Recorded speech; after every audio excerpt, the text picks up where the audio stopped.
بسم اللہ الرحمن الرحیم۔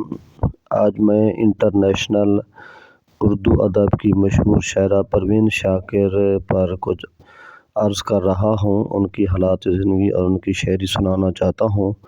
پروین شاکر 24 نومبر 1952 کو کراچی میں پیدا ہوئیں۔ وہ دوران تعلیم ہی ادب اور شاعری میں حصہ لینے لگی تھیں۔ پہلے وہ انگریزی کی استاد بنیں، کراچی اور گردونواح کے کالج میں پڑھاتی رہیں۔ 1986 میں وہ کسٹم ڈپارٹمنٹ میں ان کی جاب ہو گئی اور 1990 میں وہ ٹریننگ کالج امریکہ سے تعلیم حاصل کر کے 1991 میں ہارورڈ یونیورسٹی سے پبلک ایڈمنسٹریشن میں ماسٹر کی ڈگری حاصل کر کے گھر واپس آئیں۔ وہ احمد ندیم قاسمی سے اصلاح لیتی رہیں۔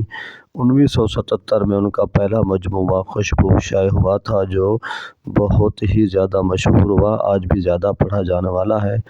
تو اس کے بعد ان کی کتاب سات برگ، خود کلامی، انکار، یہ بھی شائع ہوئیں۔ ہندوستان والوں نے بھی ان کی کتابیں شائع کیں اور وہ بہت پسند کی گئیں۔ 26 دسمبر 1994 کی صبح پروین شاکر اسلام آباد میں اپنے دفتر جا رہی تھیں کہ ظفر چوک پر سامنے آتی ہوئی ایک تیز رفتار بس نے اس کی گاڑی کو ٹکر لگائی، جس سے وہ زخمی ہوئیں اور وفات پا گئیں اسلام آباد میں۔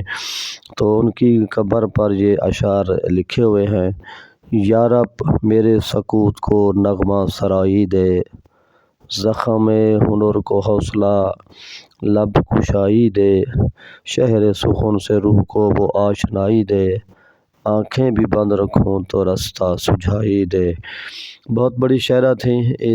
ان کی شاعری میں سے میں اگر آپ کو کچھ اشعار سنانا چاہوں تو وہ بھی سن لیں۔ تو میرا کچھ نہیں لگتا ہے مگر جان حیات، جانے کیوں تیرے لیے دل کو دھڑکتا دیکھوں۔ عظیم لوگ تھے، آج تک زندہ ہیں۔ پروین شاکر اپنے ادب اور شاعری کے حوالے سے ہمیشہ زندہ رہیں گی۔ مر بھی جاؤں تو کہاں لوگ بھلا ہی دیں گے، لفظ میرے ہونے کی گواہی دیں گے۔ یہ سچ ہے کہ آج ان کے لفظ پروین شاکر کو زندہ کیے ہوئے ہیں۔ ان کی سالگرہ ہو، جس طرح 24 آج ہے، یا اپنا وفات ہو، 7ویں کا دن ہو، ان کی یاد برابر منائی جاتی ہے۔ پوری اردو داں طبقے میں پروین شاکر کی شاعری ایک مثالی شاعری ہے، گنگنائی جاتی ہے، گائی جاتی ہے۔ بہت سارے سنگرز ان کے کلام کو سریلی آوازوں میں گا چکے ہیں۔ یہ ہمارا اثاثہ ہیں، اس سے ملک کا نام روشن ہوتا ہے، وطن کی آن بڑھتی ہے اور ہمارے فنکار ہمیشہ ہمیشہ کے لیے زندہ رہتے ہیں۔